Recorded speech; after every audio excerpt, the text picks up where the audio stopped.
You're worthless. You can't handle the chores or take care of the kids. What's worse, you still expect me to pay alimony." John barked as he finally showed up at the hospital 2 weeks after my car accident. He spoke these outrageous words without a hint of concern for me as I lay on the hospital bed. I had naively thought he had come to visit me out of care, but this encounter only confirmed he was a disappointing husband after all. I let out a long sigh. Honestly, I had been contemplating divorce myself. I didn't expect John to bring it up today, but I suppose I should be thankful it saved us the trouble. "Fine," I replied. John was taken aback by my lack of resistance. Little did he know, I was laughing inside. I saw right through his ploy. "My name is Catherine. I'm a 35-year-old housewife living with my husband John and our 7-year-old daughter Emma. John and I met at a blind group date and got married when I was 28. He was easy to talk to, and his persistent charm won me over. John was the most attractive one at the table, and when he told me he liked me, I felt proud. He was devoted to our relationship, surprising me with desserts and bouquets at fancy restaurants for my birthdays, taking me on trips for our anniversaries, and writing heartfelt letters at just the right moments. I accepted his marriage proposal without hesitation, believing our life together would always be exciting. But marriage changed him. "Hey Catherine, my dinner isn't ready yet. I worked all day and you can't even have dinner prepared for me when I get home. I can't believe how lazy you are." He insisted he was the master of the house, and I was his caretaker. Initially, I thought he was joking, but it soon became clear he wasn't. He treated me like a servant. Since getting married, I had to quit my job, and we lived on John's income. I feared he might punish me financially if I disobeyed him. Despite his domineering behavior, John's income wasn't high. I had been earning more when I was working. John, a high school graduate, bounced from job to job, his fickle nature preventing him from holding a position for more than a year or two. He seemed to resent his background and took out his frustration on me at home. "I'm sorry I've delayed with some errands," I said once. "Don't make excuses. Just hurry up and make dinner," he replied, sitting on the couch with a cold beer in hand. It was a scene I had grown accustomed to, but it always made me sigh. My marriage was miserable, but I managed to cope. After a year of marriage, Emma was born, adding to my daily struggles. John rarely helped with our child, although he spoiled her with candy and toys. I wanted to raise Emma properly, so I scolded her when needed, which only made her more attached to John. "Emma, you like Daddy, don't you?" "Yeah, Daddy's cool. I love Daddy." John beamed with a smug expression. It was frustrating, but I couldn't deny that Emma loving her father was a good thing. Still, despite spoiling Emma, John never attended her kindergarten events. "John, there's a parent-child race at Emma's sports festival. Could you participate?" "Huh? Why me? You're free that day. You should do it." "I'm busy with work every day." "You do it. But it's a chance to bond as parents. The sports festival is on a holiday, so you won't have to work." "Shut up. We're already bonded. Maybe you should work on your bond with Emma. She thinks you're a wicked witch, you know. Lol." John left for work, laughing at me. He was a super dad who never showed up for school events. I worried that John's self-indulgent, strict behavior might influence Emma. He continued to leave all household chores and child-rearing to me, remaining lazy at home.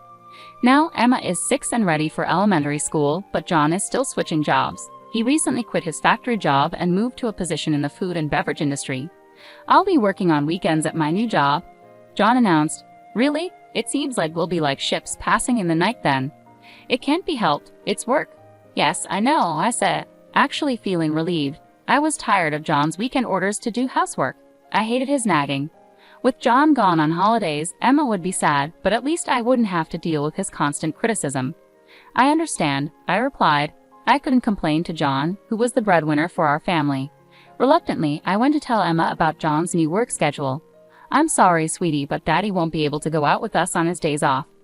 I expected Emma to be sad, so I braced myself for her reaction, but to my surprise, she looked unconcerned. "It's okay. Are you okay with it? He won't be here on all weekends, you know that, right?" "Yeah," she replied. "Daddy has been smelling strange lately." "A strange smell?" I echoed, puzzled.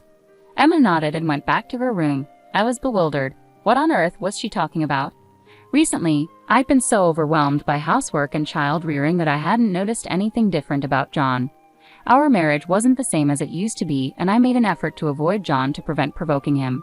It might be the smell from the factory, I reasoned to myself. It made the most sense. Factories often use special solvents, so it would be natural for John to have a lingering odor. If that was the case, the smell would eventually fade. Children are incredibly honest, and that's what makes them adorable. As John had said, he started leaving early in the morning on his days off. Strangely, he also left the house every day on weekdays.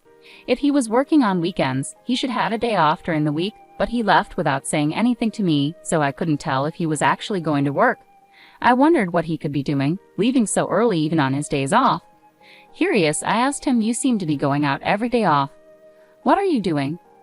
John blinked in confusion for a moment, then scratched his head in an annoyed manner. "I'm working. I'm going to work voluntarily." "Really? But you should take care of yourself, or your body won't hold up." "Shut up. Don't complain about my job," he snapped. I didn't understand why John got so angry about this when he constantly complained about my housework and child rearing. I didn't believe what John said. There was no way he would voluntarily go to work on his days off. I knew this because I had been watching him closely for many years. If he was that passionate about work, he would have stayed at his previous company longer. I started paying attention to the strange smell Emma had mentioned. Indeed, John came home from work with a sweet, striking fragrance. The smell wasn't from the factory. Why hadn't I noticed this before? I lamented my naivety and vowed never to make such a mistake again. From that point on, I decided to carefully observe John on weekdays when he claimed he was going to work. He seemed to wake up an hour earlier than usual, groom himself meticulously, and appeared to be in a good mood. These days varied from week to week, sometimes being a Monday, sometimes a Thursday, but it was clear that John was happy on those days. When John left the house, I went into his room to see if there was anything that could serve as a clue. I felt like a police officer conducting a search. Since I always cleaned John's room, I was familiar with it, and I didn't feel guilty. If John had left any incriminating evidence, it would likely be somewhere not easily spotted. I searched carefully under the desk and bed. Finally, in a candy tin in the closet, I found a large number of letters. "What is this?" I muttered to myself. All the letters were from the same person named Mia, properly sent through the mail. The postmark dates revealed the oldest was from 2 months ago, and the most recent was sent just yesterday. As I read through them, I found phrases like, "I regretted when we broke up, but now I really love you. I want to go back to the time when I was with you, and I love you," reminiscent of a teenage girl in the throes of youth. At first, I thought it was John's ex-girlfriend sending letters unilaterally, but then I found a concerning sentence. "I'm glad you like me again. I'm looking forward to our next date." This truly joyful sentence jumped out at me. The date on it was from last week. It seemed John was meeting this my girl regularly. He was definitely guilty. I took photos of the letters' contents with my smartphone, considering confiscating the letters but realizing that moving them might arouse John's suspicion. Although I had physical evidence, it felt insufficient as proof. After pondering for a while, I decided to hire a private investigator to look into John's personal life. 3 weeks later, the investigator reported the results. I was surprised to receive them so quickly. The investigator brought photos of John walking arm in arm with Mia and exchanging passionate embraces in the park at night. There was even a recording of them saying, "I love you" to each other. I calmly accepted the facts. With solid evidence in hand, I went straight to the municipal office and came back with a divorce form. Now that I knew John was cheating, there was no reason to cling to him anymore. I swore to thrust the divorce papers in John's face the next time something definitive happened. I returned home and heaved a deep sigh. I was acting decisively this time, but honestly, I was devastated. I was angry at myself for having married someone like John. I thought about resting a bit before preparing dinner when my cell phone rang. "Hello." "Yes, Catherine. Do you have time to talk?" "Yes. What's going on?" I was genuinely surprised by the sudden call from my father. He usually didn't call me. "Actually, your mother and I talked yesterday, and we're thinking about transferring our assets to you soon." "Huh. What happened?" My father ran a company that sold imported goods from overseas to Japanese corporations. In short, I was the daughter of the president of a big company, but I had never told John about this. I thought it would sound like bragging. I felt like I was bragging, especially since John was flitting from one job to another. What could my father mean by transferring assets to me? We're getting old and thinking about retiring. We considered keeping the company going but didn't want to burden you, our only daughter, with it, so we decided to step away. "I see," I replied, feeling a mix of guilt and gratitude. My parents had always respected my decision not to take over the company and were now considering my future. I was overwhelmed by their kindness. "So we're planning to transfer our assets to you. Our total wealth is $14 million, but we're fine with keeping just $1 million. We decided to give you the remaining $13 million. $13 million. I was stunned by the figure. It was an amount I could never dream of earning in my entire life. "Yes, there will be inheritance tax, but there should still be quite a bit left. You won't have to worry about living expenses for the rest of your life." "Dad, Thank you. I expressed my utmost gratitude to my father and mother and hung up the phone. $13 million would be coming my way soon. With that money, I wouldn't have any worries even if I divorced John. No offense to John, but he probably didn't have the ability to earn that much money. I felt relieved and was in a daze for a while. I looked at the clock. It was 5 p.m. Realizing I needed to prepare dinner, I checked the refrigerator but found it empty. I got ready to go shopping at the supermarket. After hearing about the assets from my father, my heart felt lighter, but there was also a sense of urgency, knowing John might come home soon. I was walking quickly when the last crosswalk to the supermarket turned green, and I hurried across. "Watch out," someone yelled, but my body was already soaring through the air. I slammed into the ground, a strong impact piercing my head. Without understanding what had happened, I lost consciousness. When I woke up, I was lying on a hospital bed. The first thing that caught my eye. When I opened my eyes, the first faces I saw were my parents and Emma. "Catherine, thank goodness," Mom said, tears of relief in her eyes. Emma was sobbing next to me. I gently stroked her head. "You were hit by a car and fractured both legs," Mom continued. "They say it will take 3 months for a full recovery." 3 months? I felt dizzy at the thought of such a long period of immobility. From that day on, I was confined to a wheelchair. Although the nurses took care of me, I felt frustration and irritation at not being able to use my legs. During my hospital stay, my parents and friends came to visit me. My parents were now taking care of Emma since John was always at work. I thought it would be better for Emma. I was happy that everyone came to visit, but John never showed up. I doubted his sensitivity, thinking, aren't we husband and wife after all? I couldn't help but imagine that he must be enjoying his daily life with his ex-girlfriend. However, 2 weeks after the start of my hospitalization, John finally showed up. "Hey, feeling good?" John asked ironically, even though he must have known I wasn't well. "Yes," I replied lightly, shocked by his insensitivity. "It's a mess here without you at home," he complained. John, who always had something negative to say about my housework, seemed to lack human empathy. I sighed, hoping he would at least show a little concern for my well-being. "What can I do?" "I was in a car accident," I retorted. John looked at me with contempt and said, "What are you talking about? You're useless if you can't do housework or childcare. That's the worst. And you'd better pay alimony." He blurted out such outrageous things to his hospitalized wife. Although I initially thought better of John, assuming he finally came to visit me out of concern, he was still a disappointing husband. I sighed heavily again. Honestly, I had been thinking about wanting a divorce myself. I hadn't expected John to bring it up today, but I might as well be thankful that it saved me the trouble of arguing. "Fine," I said, nodding. John's eyes widened in surprise. "Sure," I continued. "I know your true intentions." I wanted to say that and couldn't stop laughing inside. "Here's a divorce notice," I said, pulling out a filled-in divorce notice from a bag my mother had brought me and thrusting it in front of John's nose. "You already had this." John looked momentarily confused, his eyes wide, but he snatched the divorce notice from me and filled in his name and address on the spot. "I feel refreshed knowing I won't have to see your face ever again," he said. I wanted to tell him the feeling was mutual, but I silently watched John leave. He would probably remarry Mia after filing the divorce notice. I didn't know what kind of woman Maya was, but it felt somewhat pitiful to think she was going to marry someone as domineering and unpleasant as John. I felt like I'd done something terrible to Emma, but it was a decision I had made long ago. I swore in my heart that I would raise Emma well. For a month after John showed up, my life was at peace. The time without being nagged by my husband was like heaven to me. I was discharged from the hospital and started physical rehab. I decided to stay at my parents' house until my leg recovered. They were furious at John when they heard about the divorce, but they stopped bothering me about it when I told them I wanted to forget about him. Emma, despite not having a father, didn't seem lonely and was attending elementary school cheerfully. In the end, Emma saw through him too. Emma had noticed John's domineering attitude and perhaps no longer thought of him as her father, given how often he was away, even on his days off. Divorcing John was the right decision. I was convinced of it. But one weekday afternoon, I received a call on my mobile phone.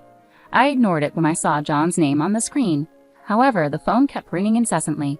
Thinking it wouldn't stop if I kept ignoring it, I finally answered the call. "Hey, Catherine. When are you coming back?" Hearing John's voice made my skin crawl. I involuntarily asked back, "What do you mean, coming back? You remarried Mia, didn't you?" John was surprised and exclaimed, "How do you know about that?" "Did you think I didn't know you cheated? That's why I demanded alimony."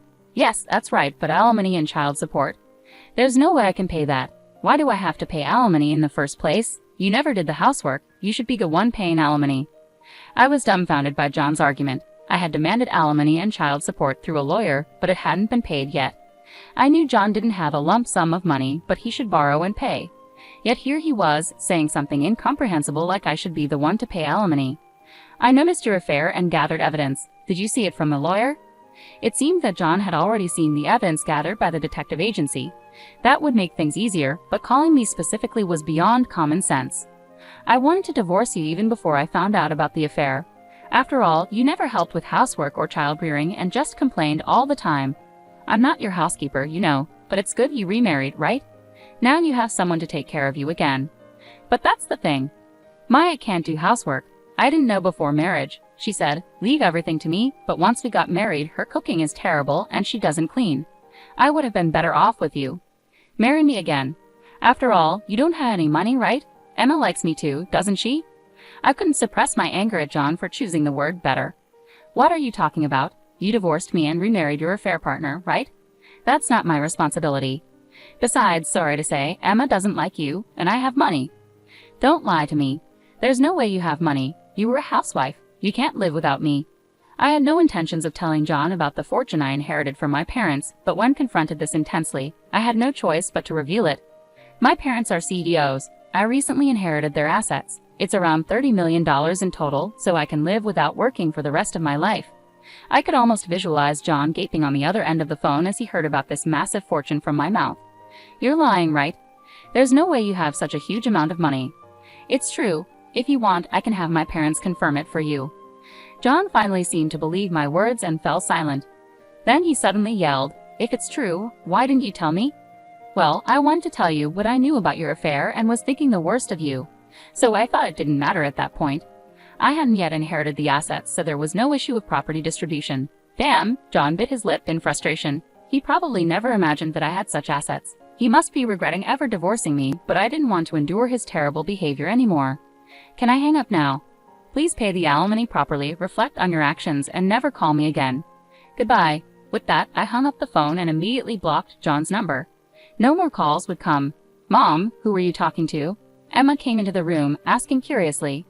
A friend of mine, but Emma, do you want to go to the amusement park this weekend? Yes, Emma smiled happily. I realized once again that as long as Emma was smiling, that was enough for me. A few days later, I heard that John had broken up with his new wife, Mia. The cause was a dispute over me and not doing housework, and it seems that Maya dumped John. John, who had been divorced twice in a short period, would probably have a hard time getting married again.